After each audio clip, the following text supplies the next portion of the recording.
solo algunas de las que se podrían intentar.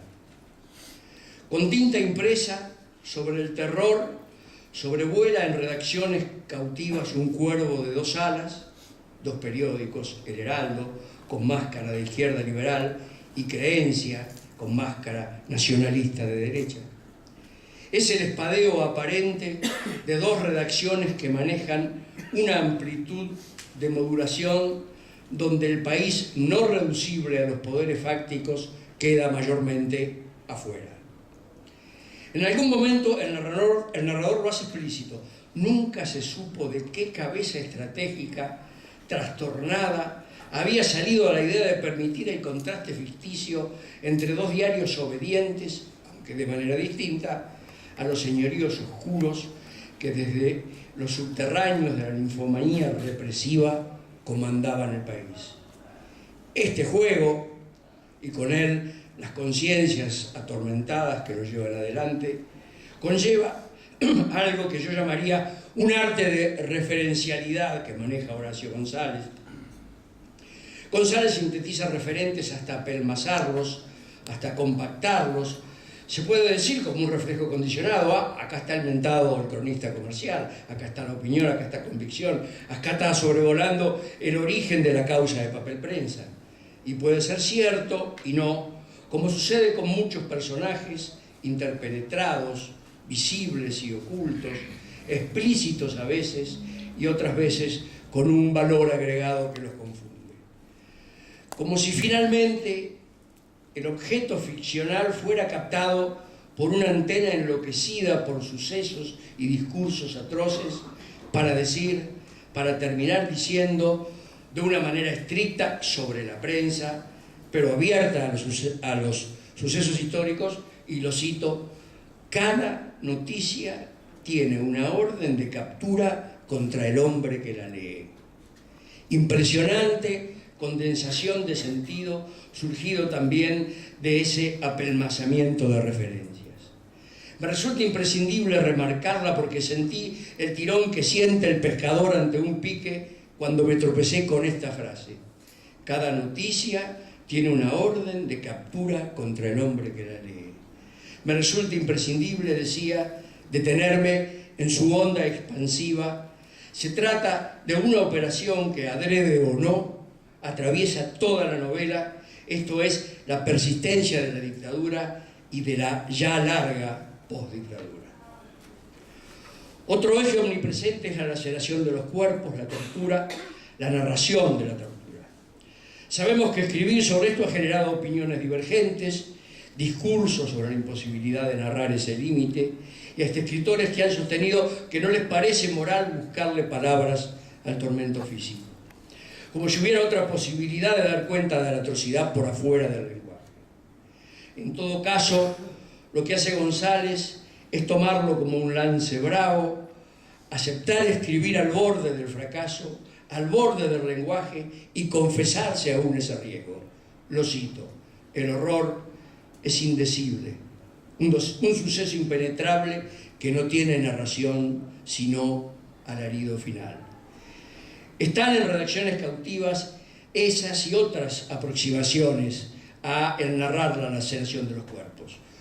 Los fonemas sanguinolientos, dice; un sentir excluyente, dice; una experiencia anulatoria, dice; intentos en la niebla del terror que nos permite concluir. ¿Es posible abolir o pelearle a la demonología nacional no nombrándola, silenciándola? Creo que aquí Horacio se lanza a indagar hasta dónde puede contar un lenguaje perturbado por la intimidad del horror. Pero esta lucha por hacer el lenguaje funcional a una denuncia, a combinar la operación artística con la práctica política, es una de las puntas de la batalla que emprende Horacio González con el lenguaje. El lenguaje es otro de los temas de la novela. La lucha contra su cárcel, decía Pía, y también la búsqueda y la obtención de algunos gramos de placer con la sonoridad, una delectación con ciertos fonemas, acentuaciones de vocales que evocan el canto político o deportivo popular, endijas festivas que se permiten unas palabras mayormente sombrías, nombradoras de trágicos antagonismos, renuncias lacerantes y acerados fantasmas nacionales. Entiendo entonces que esta novela es proliferante, que podríamos abordar otras intromisiones, como las inserciones que aquí se nombraron, ensayísticas, casi en torno de textos inevitables como el prólogo del Nunca Más, la carta a la Junta Militar de Rodolfo Walsh o el perfil de personajes indisimulados como Hugo Ezequiel Lezama, Ernesto Sábato, pasando por otros con diverso grado de enmascaramiento ficcional. Queda por decir que esta es la segunda incursión novelística, al menos en lo público, que nos entrega Horacio González. Las dos tienen un punto en común, que es esa mixtura entre el habla y la elaboración de otros planos del lenguaje. Dos novelas, Besar a la Muerta y esta, Redacciones Cautivas, atravesadas por un chamullo misterioso desde donde parte la narración de una angustia y la pregunta por la posibilidad. Creo que ese chamullo dramático y misterioso es constitutivo de la personalidad de Horacio González como dialoguista de nuestra cultura. Que esta novela lo impulsa en una genealogía que conoce mejor que cualquiera de nosotros, como un post-artiano, como un post-viñesco que ya no pronostica catástrofes terminales entre chirridos industriales, astillas del lenguaje y del alma, sino que las nombra para decir, por otro lado, lo cito, la ingenuidad real es garantía de compromiso con las grandes quimeras de la historia. No hay inocencia ni ingenuidad en esta cita sobre la ingenuidad. Hay, al lado de las grandes catástrofes de la historia reciente, una puerta entreabierta, que es un quehacer artístico ligado a una política, una dimensión artística cruzada por la intención de que en nosotros posibles no se cancele y que los horizontes de emancipación no se borroneen. Y con esto una conciencia de que es freudianamente necesario adueñarse de ese pasado a la hora en que los carniceros se ponen máscaras cívicas, aproximadamente cívicas, para desenfundar sobre el campo democrático y popular apenas lo puedan hacer. Celebremos al fin esta novela sombría que busca nombrar lo que es más imprescindible nombrar. Celebremos la circulación entre nosotros de este tejedor de genealogías diversas. Celebremos, una vez más, leyendo esta novela, el chamullo dramático y misterioso de Horacio González.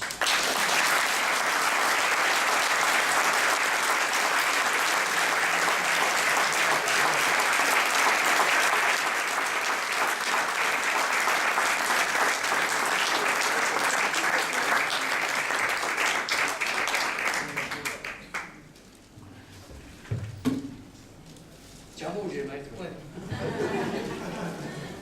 como un gesto mecánico dirijo la mano al micrófono.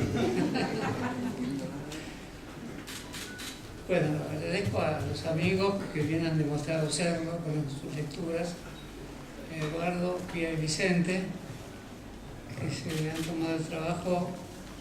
Para mí es más cada vez trabajoso, es leer algo que se escribe, con la edad, con la acumulación de lecturas, con la problematización cada vez más inevitable del acto de leer, leer se hace difícil. Entonces me considero no un engañador, pero cada vez que me preguntan si leíste tal o tal cosa, digo sí sin aclarar si leí 2 páginas, 5 páginas. La verdad es lo primero casi lo que predomina, porque en realidad me doy cuenta de la dificultad extraordinaria que consiste cada vez más en leer. No ocurre con las novelas con rojo y negro, no me ocurre. Y creo que no me ocurre con Proust, no lo terminé de leer, pero en gran medida lo he leído entero.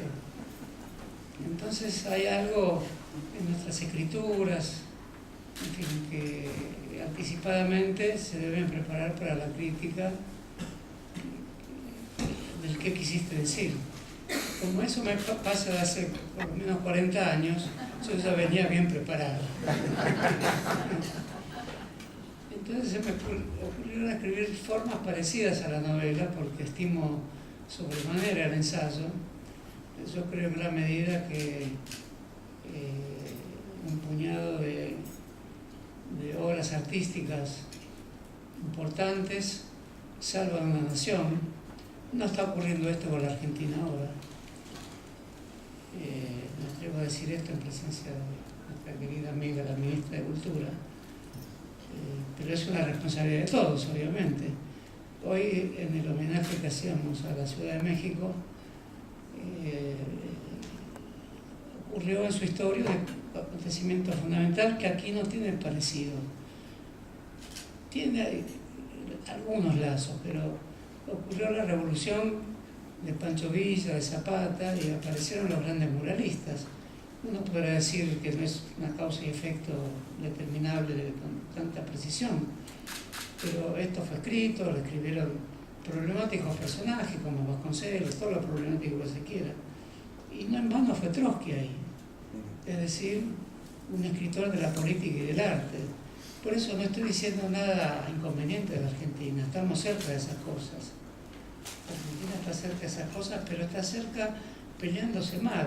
Si con Borges estuvimos cerca de acompañar procesos de cambio de gran envergadura, solo que la literalidad de Borges decía lo contrario.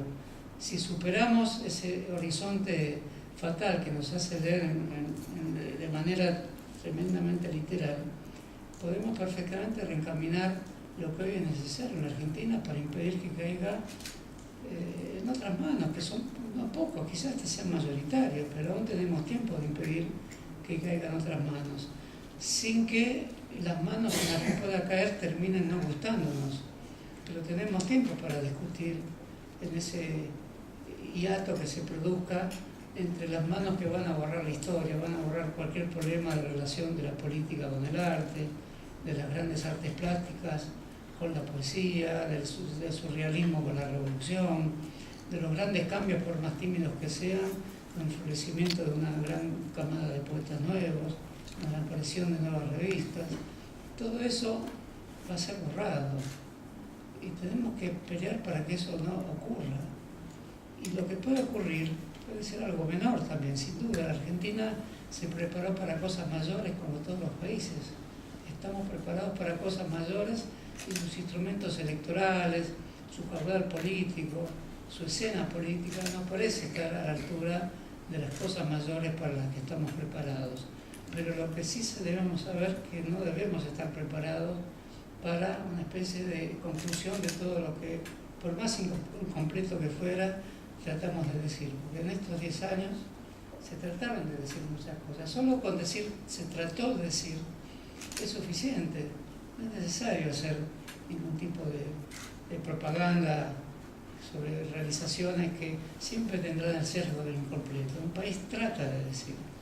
Y Argentina tiene un caudal tan enorme que viene de lejos, que encuentra esta situación tan tremenda como aquello que amenaza con que desaparezca, porque todo país para hacerlo trata de decir.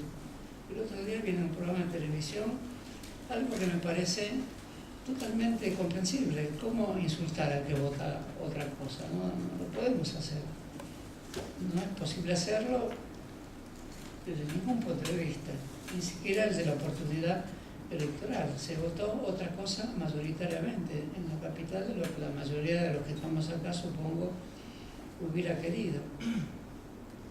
Pero otra cosa es analizar los supuestos errores de los que intentarían decir que es un voto que no va y que hay que comprenderlo. Hay que comprenderlo, pero ahí no se termina la cosa. Entonces creo que es un error criticar a los compañeros, que puede irse de la mano en la comprensión oscura de ese voto, o en apartarse de ese voto de una forma congojada. No soy un politólogo frente a ese voto, no estoy frente a un pizarrón donde digo, y esto era así porque no se comprendió tal cosa, tal otra, se hizo mal tal cosa, si trato de comprenderlo, también trato de criticar ese voto. Criticar no es denostar. Entonces no bajemos el nivel de la crítica, tratando de hacer de nuestro lenguaje la idea del que viene a comprender lo que de todas maneras pasaría, de lo que de todas maneras no es tan grave, de lo que de todas maneras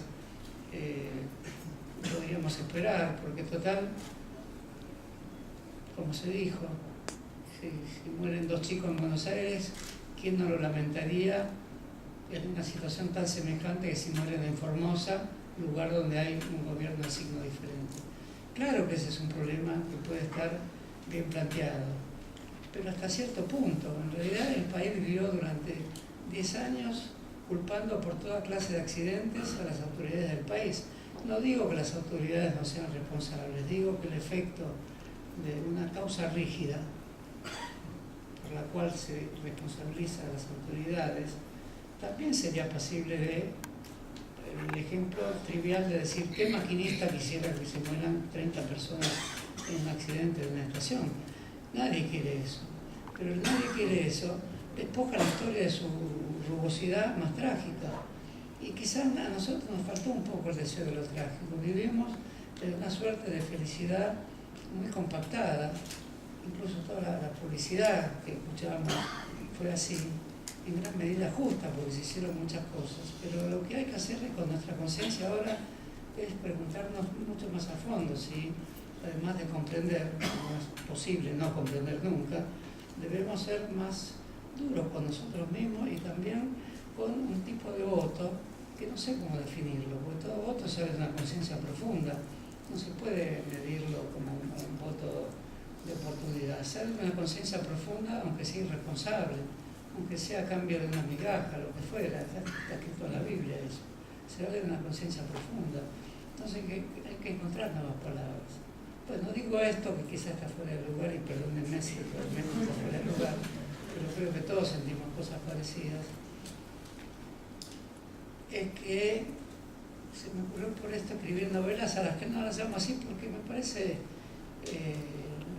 la vida escribir un ensayo con muy pocos lectores, situación a la que hay que conformarse de antemano, porque también es cierto que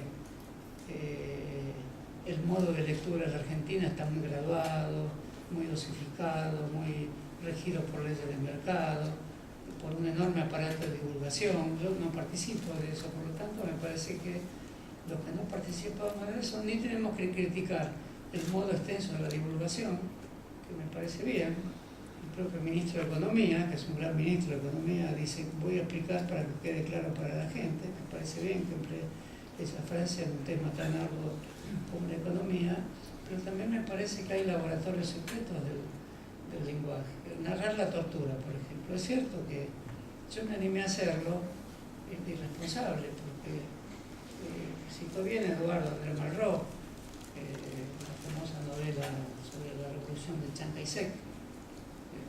¿Me ayudas? ¿Cómo se llamaba? Tiempo del desprecio, La condición humana. La condición humana, allí con el adolescente. Ahí se narra cómo se quema una persona viva en el tanque, en el tambor de fuego de una locomotora. Y lo narra como narraba Malraux, con su piedad, también lo que dice Pía, lo acepto malrocianamente, raro Malraux, ¿no? Recitarlo hoy. Y lo narraba como que en la historia, menos que ideologías, aunque él la tenía, era una ideología que primero fue anarquista, de izquierda y después golista, o sea, conservadora ilustrada, le parecía que no había por encima que no había en las ideologías algo que estuviera por encima del hombre trágico, del militante de cualquier grupo que sea, capaz de sufrir y de ser enviado a los peores tormentos, y que había una responsabilidad del hombre político, del novelista político, de poder narrar eso. Lo mismo en la gran escena, me hizo acordar de Eduardo Malraux, que en el 70 lo leíamos mucho, porque la verdad que se leía Perón, pero Perón no es un escritor trágico, Perón es un escritor grave, diría, no trágico, porque es muy grave. humorístico, todo lo que se quiera. Todo lo que escribe sobre la vida militar tiene características graves. Es decir, ve lo grave de la historia. Y así se comportó en su tramo final de su vida, que siempre es material para la discusión. Cuando Malraux describe su gran entrevista con Mao Zedong, es una entrevista en la cúspide de la historia. Es muy difícil hoy escribir algo así. Él no se puede decir que tuviera mucho que ver con Mao Zedong, pero fue enviado por De Gaulle a hacer un pacto con Mao Zedong. Y por lo tanto la conversación es una conversación política que termina siendo una conversación poética, famosas escenas. Recuerdo que Mao Zedong le narra que el ejército de la larga marcha se alimentaba, sí. Malraux le pregunté qué comía. Nos alimentábamos de corteza de los árboles, pero todo con una gran austeridad. Quizás un escritor argentino podría un poquito más de bambolla, un ejército de 100.000 personas que se alimenta de corteza de los árboles. Entonces los países tienen ese momento raigal. Yo quise tomar un poco ese momento escribiendo escrituras, describiendo situaciones que no tienen ninguna referencialidad, ¿no? Por supuesto que pensé en Hugo Ezequiel de Salma. Hay que pensar en esos personajes, como por ejemplo el Perín Dongui piensa elogiosamente de un personaje que se llamaba Alejandro Lozada, que fue asesor de Onganía, fue lo que nuestro amigo David Viña diría de Longañazo, viejo de Longañazo, y le hace un gran elogio en el prólogo de su Martín Fierro, al himno de José Hernández y su mundo. ¿Por qué? Porque Alejandro Lozada escribe un libro, interesantísimo libro, llamado Andá a cantarle Gardel, con su crítica al momento que él vivió como asesor de Onganía. Recuerdo que yo leí ese libro un poco asombrado, también era joven, seguro de muchos de acá no lo recuerdan. Al Perín sí lo recuerdo, miren qué curioso. Cruzando la Plaza de Mayo iba a la casa de gobierno y siempre se preguntaba, ¿qué voy yo a hacer aquí? ¿Qué voy a hacer aquí alguien como yo? Que era un especialista en Martín Fierro también, que le da toda su documentación sobre Martín Fierro al Perín Dongui, siendo cual el Perín Dongui no hubiera podido escribir ese gran libro, un poco equivocado me parece hoy, pero es un gran libro sobre Martín Fierro. Entonces tenemos a estos personajes, Hugo Ezequiel Lozada era lo que llamaríamos un gorila del 55. Sin embargo, era un hombre de una refinada cultura, un lector de Proust precisamente. Y es un personaje de la tragedia argentina. ¿Cómo dirigirse a ese personaje? Una forma fácil es hablar de él, la segunda forma fácil es el repudio. Ninguna de las dos me parece impracticable, pero hay una tercera que lo traté de hacer yo fantochescamente. Por eso hay una tercera que no es fácil, es tratar de comprender cómo un personaje así se convierte en el tipo de asesor que fue, se convierte en un dandy, un hombre de mundo, que es capaz de hacer convocatorias más múltiples. Quise examinar ese lugar de la historia argentina, no exento de discusiones, de la manera compleja en que está embebido en nuestra vida, porque nadie se puede desligar de un episodio de esa índole, en vez de señalar con torpeza las situaciones que si le tocan a alguien, finalmente nos tocan a todos. Por eso me animé a describir tortura de una manera indirecta, como si fuera un oso oblicuo que cayera sobre ella. Y hice al jefe de la guerrilla y a este hombre, que era un hombre que creía en la teoría de los dos demonios, lo hice finalmente el último representante de la crítica de los dos demonios, porque es difícil en una sociedad salir de ese cerrojo. La sociedad argentina cree haber salido de ese cerrojo. Repudiamos toda la teoría de los dos demonios. Por supuesto, cuando se nos dice, entonces volvemos todo otra vez, volvemos a empuñar las armas. No fue mi caso, pero asumo ese caso. Y la respuesta es, bueno, no, por supuesto. Están los jueces, hay que seguir juzgando. Entonces, la teoría de los dos demonios, en su crítica, equiparadora, falsamente. Es una crítica en el fondo que coloca en el lugar de las víctimas no a los que actúan en nombre del Estado. La teoría de los dos demonios, para ser efectiva, precisa de la teoría del Estado que haga responsable al Estado, pero no que diga, si como estamos en esta teoría, volvemos a hacer todo otra vez. Yo intenté hasta decir eso, por eso puse como jefe máximo de la guerrilla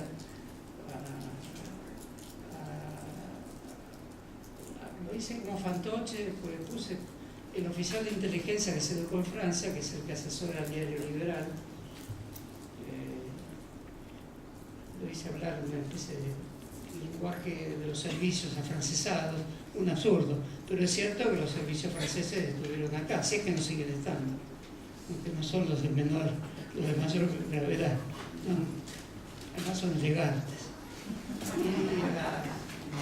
A Lezama lo hice fantochesco, lo hice con un dandy fantochesco también, lo hice con un dandy en un lugar inadecuado, un campo de concentración. Y al campo de concentración lo hice con el ruido de helicóptero.